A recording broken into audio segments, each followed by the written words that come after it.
Sveiciens no Āgenskalna tirgus. Šodien atkal esam šeit. Šodien aicināsim ciemos saimnieku, ar ko kokāpā gatavosim. Un šodien gatavosim ar Almu no Latvijas lielopu. Paķeram pēdējos labumus šeit pat no tirgus un dodamies augšā uz recepti, gatavot kaut ko garšīgu. Nu, ko tad arī esam augšā šeit publiskajā virtuvē recepte. Pēdējie labumi vēl sagādāti tepat no vietējiem ražotājiem, tirgotājiem. Un arī priecājos, ka mums ir pievienojusies Alma no Latvijas lielopu, ja kooperatīva Latvijas lielops. Un Alma, pāris vārdos, ko tad mēs šodien šeit esam ieradušies izdarīt? Šīs dienas plāns ir pagatavot osobuko, kas ir stilps ar kaulu, un kaula vidū ir vēl kaula smadzenītes, tātad delikatese ēdiena beigās. Un osobuko ir recepte no Itālijas, ļoti tāda lepnumu raisoša recepte pašiem itāļiem, iepaši ziemeļdaļā Itālijai. Un osobuko nāk no stilpa daļas lielopam, no kājas. Un viņš ir sarežģīts ar to, ka tas vienkārši ir jāzina, ka vajag saldēt.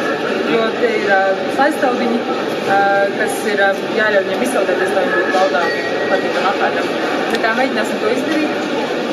Uzreiz precizējums, tad šo produkciju var arī pasūtīt, var piegāt mājās vai izņemšanu Easy pārtiks padomātā. Tieši tā. Un uzreiz īsā reklāma, kur tu to var iegādāties? Jā, mums ir internetu veikals www.gaļaspiegāde.lv. Reklāma ir iebliesta un tagad mēs varētu ķerties klāt. Gribās iekost, tad, lai tiekam pie tā rezultāta, tad ķeramies arī pie darbiem. Jā, līdz tam būs vēl jāpaciešās, lai mēs tiekam pie produkta. Es sākšu ar sīpolu, tad tev mēs uzticam cepšanu, ja? Jā. Tu atkodi, kā strādā. Es atkodīšu plīti un... Jā, un es sagriezīšu sīpolu, vispirms aptiksim šīs lietas, un tad ķersimies pie. Jā, varbūt tās tāds, tad ātri iziet cauri vispār tam procesam, lai mēs saprotam, kas mēs darīsim. Tātad ņemam šos te gabalus, tie būs cepti, saltēti. Jā, mēs no sākuma gaļu apvārtīsim mazliet miltosim, bet mēs viņu cepsim eļļā, dabūsim to brūnumiņu, tad mēs liksim uz saldēšanos cepšanās kopā ar burkāņu pārējiem. Ok, tad es ķeros pie plīci. Stāsti, kas ir kooperatīvas Latvijas lielops?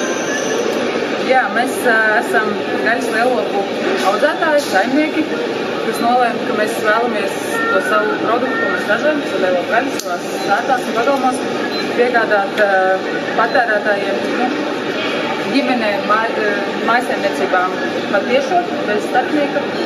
Un šobrīd mēs esam 13 saimniecības, kas ir apvienojušās šo funkciju pildīt, un tad ir nedēļas, kad viena saimniecība piegādā lielopus, nedēļa cita.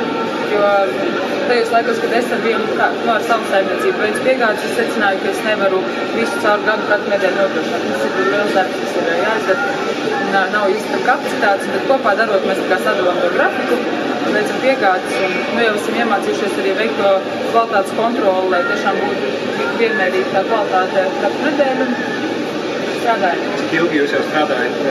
2021. gadu.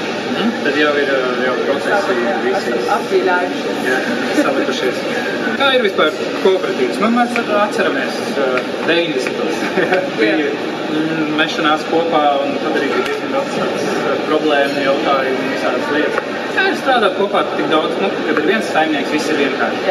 Kā es teiktu, tā viss ir, nav vai labi vai slikti, bet jūs esat daudz un visi ir saimnieki. Jā, tas ir tas nav viegli, un tas prasa kaut kādā mērā arī tādas psiholoģijas zināšanas un spēju novērtēt vērtību izmaiņas starp paudzēm, ja mēs esam plašā vecuma amplitūdā cilvēki, un kad mums savas kaut kādas vērtības un prioritātes mums viss jārespektē. Un tas prasa atkal kaut kāds atsevišķas zināšanas un darbu, lai viss iet priekš, bet tāpat arī vienam strādājot ir tāds cits problēmas. Tā kā problēmas ir vienmēr. Vienmēr galvenais ir izvēlēties, kuras gribās risināt un kuras ir vērts risināt. Un, mēs kaut kā, mēs zinām to mērķis, ko mēs ejam, un tad mēs vienkārši pēc tā izkristalizējam, ko un kā atrisināt, lai lietas iet priekš. Jums ir tāds slēgtais klubiņš, vidklubiņš, vai, piemēram, mēs tagad izdomājam nopirkt pļāvus kaut kur Daugavpils plašumos un paņem govis un saka, es gribu ar jums.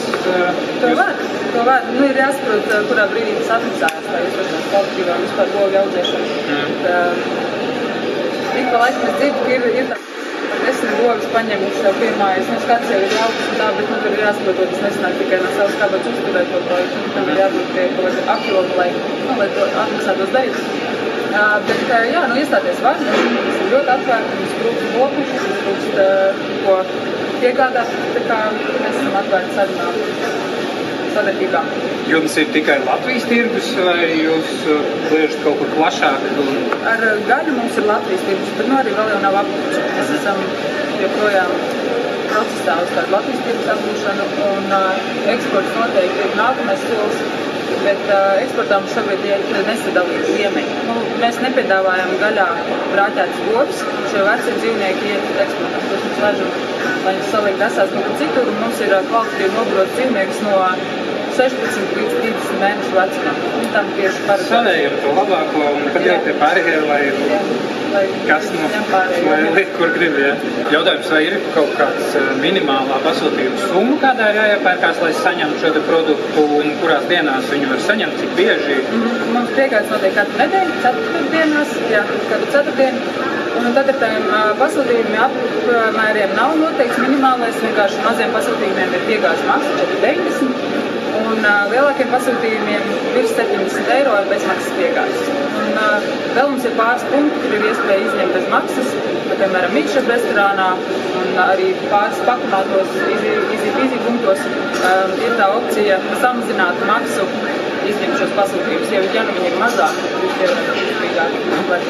Nu, tad es vēl iestarpināšu, ka tuliņ jau varās vaļā arī tukuma pārtiks pakomāns, tādēļ arī tukumniekiem aicinu pievērst uzmanību Latvijas lielo produkcijai un pasūtīt uz tukumu un sev ērtā laikā tukumā izņemt šo produkciju. Tātad produkciju var izņemt gan atdzesētā veidā, kas tiek uzglabāta temperatūras režīmā no +2 līdz +6, tādā robežā, kā arī saldēta. Produkcija atradīsies saldētavā, sev ērtā laikā 24/7 var ierasties un paņemt savu pasūtīto produkciju. Par to, jā. Produktu cenu runājot, jā.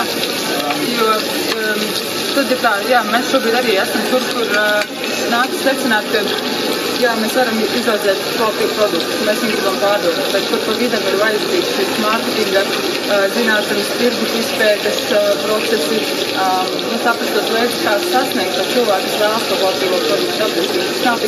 Tas nav tik vienkārši. Un nebija dienas, ka starpnieki eksistē un viņi pārdod, un viņi ir ieinvestējušies kaut kādās šajās sistēmās, lai sasniegtu tos cilvēkus. Un tad, kad mēs jutīsimies tā, ka mēs tiešām esam sasnieguši un Latvijā zina, ka kvalitīvu lielo gaļu, tas ir Latvijas lielu. Kad mēs būsim tajā vietā, tad noteikti, jo tās starpnieka daļa paliek mums, loģiski, mēs tā kā paliek kā saimniekam vairāk. Bet šobrīd, protams, ka mēs sadzam visādas savas kļūdas, mēs ir kādsam procesā, bet mēs pieļaujam kaut kādas kļūdas, un tās ir jāsadz no tās starpības, ko it kā es iegūstu. Tas process vēl ir tādā, tapsmā. Bet arī tas ir svarīgi, lai tā komanda, kas to dara, ir saprotoši, ka tas ir joprojām tapšanas procesā, un neviens mums nevar iedot pareizi atbildi. Visi nākam no savām sētām un zinām, kur gribam tikt, bet tas process, kā tur tikt. Pa kuru ceļu tur neaiziet, un uzceļā saprast, ka varbūt vajag pamainīt to trajektoriju. Pagriezties, jā, tieši tā kā mēs esam vēl tādā staciņas iepazīšanā. Liksim skautašanos, bet šim traukam nav vāka, es šeit neatradu. Es pārklāšu foliju, tā vienkārši nav tā, ka tas viss siltums padara to produktu sausu, bet ka viņš tur sautējās, lai ir visu vācu.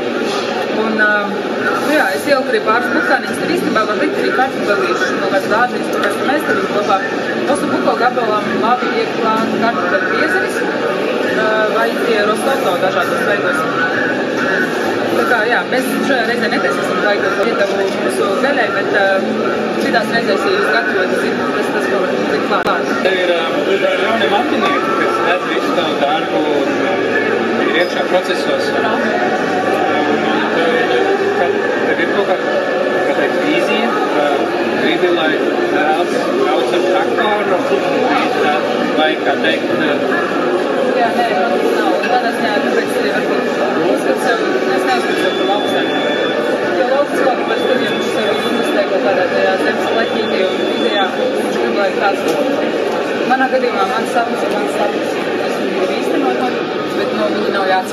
kaut kā, jā, es viņu izdaru un vai mēs viņu turpinu uzturēt, jo viņš man tā kā nes ienākumus, vai es vienkārši izdarīju, forši bija pieredze un kaut ko nomainu.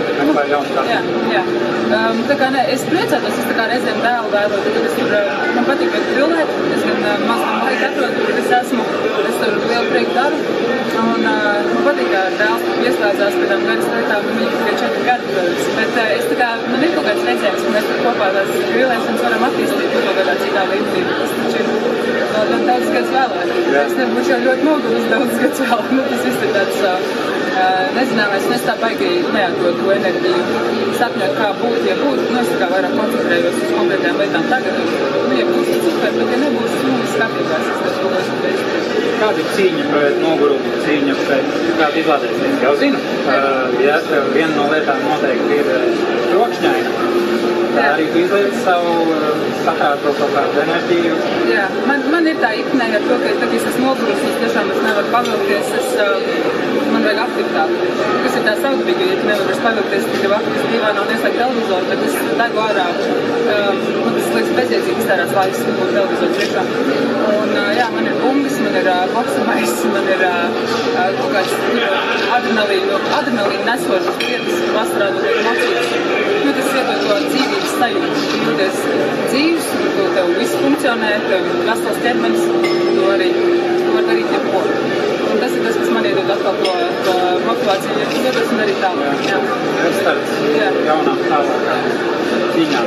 Un man liekas, ir ārkārtīgi svarīgi, jebkuram īpaši uzņēmējiem, bet jebkuram cilvēkam arī, kas strādā algot darbu pie kādu, man svarīgi atrast to, kas uzlādē. Ja tu nevari vienkārši likt sev iekšā tajā darbā un kaut kādās redzējumā un ilgtermiņā diskusijas, tur nav variantu, ka vajag visu laiku dabūt kaut kādu enerģiju. Un lauksaimniekiem tās ir liela problēma, ka nav to hobiju. Un tā dzīve ir darbs. Un tagad tu sāc novecot, un tev varbūt nāk tie jaunie cilvēki vietā, tu saproti, ka tu nespēj palaist vaļā to darbu, jo tev nekāds dzīvē nav. Tikai tas ir traģiski. Bet tas ir tas, kas rada to izdegšanu un tādu neapmierinātību, to dzīvi, jo tā nav nekas, kas tev ir ļoti svarīgi atrast. Ja viens no jūsu tādiem blakus projektiem, jeb galvenajiem projektiem, jeb kā tu jau saki, tad jūsu tā misija ir ne tikai pārdot, bet arī stāstīt cilvēkiem, ir šis te pārtiks trailers. Tad es varbūt tādu komentāru, ka pie jums var pasūtīt burgera gaļu. Jā. Varbūt pirms tam var vēl aizbraukt arī viņu pagašot, kādai viņai ir jābūt, un lai tad saprastu, vai mājās izdies tas rezultāts un novērtēt, kā ir tas kvalitātes burgers. Jā. Kādi ir tie jūsu noteikumi, pie kā jūs braucat, un vai es kā uzņēmums, vai es kā ģimene, vai pasākumu, vai pilsēta? Kas ir tas? Mums, principā, nav tādi striktie kriteriji. Mēs tad ar katru, kurš vēlas, lai mēs pie viņiem aizbraucam ar traileri, mēs izskatām to situāciju individuāli, saprotot savas izmaksas. Tātad mēs varam aizbraukt pie 10 cilvēkiem uzcep burgerīšu, bet tad tas burgeris maksās krietni vairāk nekā 7 vai 8 eiro, jo bāka jau ir pilna. Izlietojās, lai tās 2 tonnas, kas ir traileris, aizvilktu. Principā gandrīz jebkur tā bāka pazūd. Un, protams, tas kaut kāds mūsu darbs un tie ēdienā visas sastāvdaļas, kas ir vajadzīgas, lai to burgeru pagatavot, tad viņš sanāk dārgāks. Bet standarts tā, lai tiešām tajos 7-8 eiro iekļautos, un mēs tā kā reiķinam, ka pie kādiem 30-40 cilvēkiem mēs noteikti varam braukt, un ja tas ir jau 100 cilvēku pasākums, mēs tur bez problēmām aizbrauksim. Un tad ir, arī atkarīgs, ir situācijas, kur ar mums var sarunāt, ka mēs tur esam un tirgojam, tad mēs tā kā striktāk mazliet izvērtējam, vai tur būs kam pārdot, vai būs kas nopērk. Bet ja ir tā, ka par mūsu būšanu tur mums samaksā fiksētu maksu, lai mēs nosacām izdevumus, un mēs zinām, ka mēs vadam sastāvdaļas priekš, tur, teiksim, 50 burgeriem, tad mēs braucam, mums ir apmaksāts tas process, un mēs pabarojam cilvēkus tur kādā pasākuma ietvaros. Tā kā to mēs skatāmies individuāli pēc katra tās vajadzības un varēšanas. Un, varam būt arī 2 cilvēku privātā balītē ar traileri, bet tad tas vienkārši kā šo elements, kurš grib tieši šo. Un arī caur gaļas piegādi tur noteikti kontaktos var atrast un uzaicināt. Jā. Principā jau tā saziņa par visām šīm lietām ir ar mani, un tas telefonnumurs arī ir tas manējais, ar kuru komunicēt par visām nestandarta lietām un iespējām, vai rakstīt uz e-pastu. Mums bieži vien atsūta e-pastā, jo tad mums dod laiku, e-pastā norāda datumu, tas mums dod laiku saprast, kurš var vai var, un tad saplānot, ko atbildēt uz to.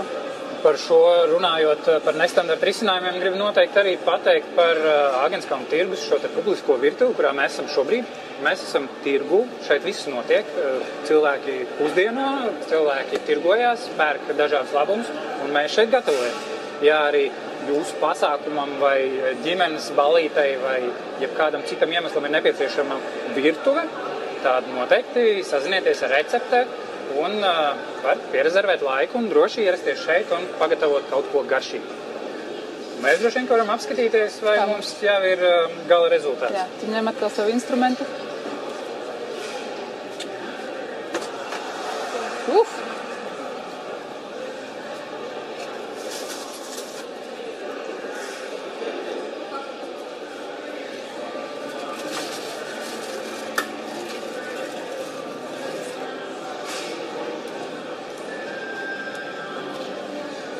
Es domāju, ka būs.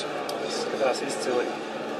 Ko esam uzlikuši un, kā saka, nedaudz jāpelpo pirms mēs ķeramies klāt. Un kamēr Osobuko pelpo, es gribētu dzirdēt par produktiem. Kas tad ir par produktiem un nedaudz pastāstīt, kas ir nopērkams, Jā. Kas mums ir šeit atvests.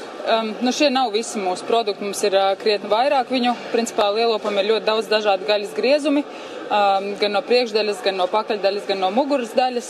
Šeit principā ir no katras daļas pa vienam. Tātad ir kakla karbonāde, kas ir laba cepešiem, tā nāk no priekšējās daļas, no kakla daļas. Ir striploinā steiku gabaliņi, kas nāk no muguras karbonādes, nogatavināti steiki. Pieejami ir arī antrikota, tībauni un dažādi steiku griezumi. Šeit, piemēram, ir pikaņas gabals, kas ir no šķiņķa daļas, no pakaļdaļas lielopam ar ārējo tauku slānīti. Tas nāk no Brazīļu virtuves. Es tikai pirms pāris gadiem uzzināju, ka tāds gabals ir, ka man Latvijā dzīvojuši Brazīļi pajautāja, vai var tikt pie pikaņas, un tad es sāku pētīt, kas tas ir. Un ir tiešām ļoti labs griezums, jo ar viņu var gan steikus cept, gan cepeti gatavot, viņu ļoti dažādi var izmantot. Un tad ir, protams, universālais produkts maltā gaļa. Mēs viņus fasējam tādos ērtos batonos. Nevienmēr, bet cenšamies pārsvarā batonos. Un maltā gaļa, protams, visam, no kotletēm līdz lazaņām un visu pa vidu. Un tad ir dažādi pārstrādes produkti. Šajā reizē līdzi ir mednieku desiņas. Bet mēs samērā reti gatavojam mednieku desiņas un cīsiņus. Tas ir tāds, kad ir, tad jāķer ciet.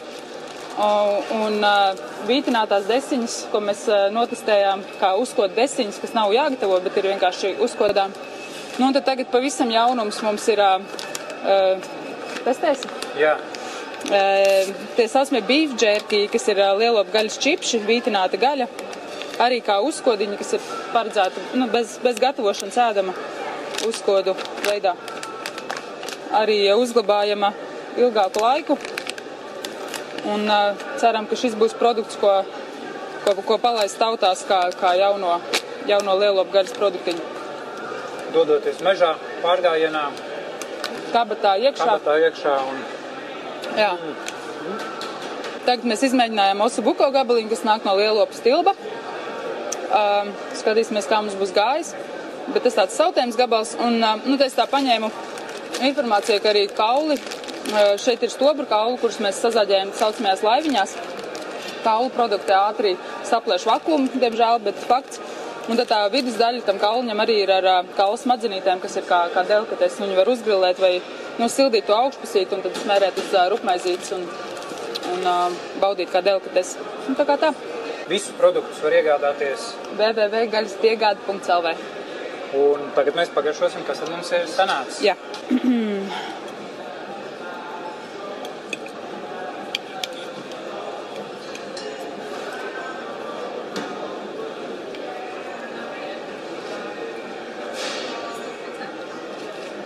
Gaļa. Kāds bija tas jūsu sauklis? Īsta gaļa.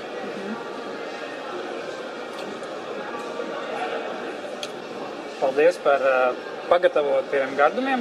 Paldies par padalīšanos ar gaļas ceļu piedzīvojumu un tavu ikdienu. Un tiekamies visur, kur gaļa. Jā. Tiekamies atkal citā reizē, kur aicināsim Latvijas ražotājus aprunāties par dzīvi, par produktu tapšanu un pagatavot kaut ko garšīgu, bet jūs, lai jau šobrīd iegādātos dažādus Latvijas ražotāju produktus, dodieties uz www.easypeasy.lv Latvijas ražotāju katalogs un apskatieties, kādus produktus varat pasūtīt ar iegādi mājā, jeb pārtikas pakumā.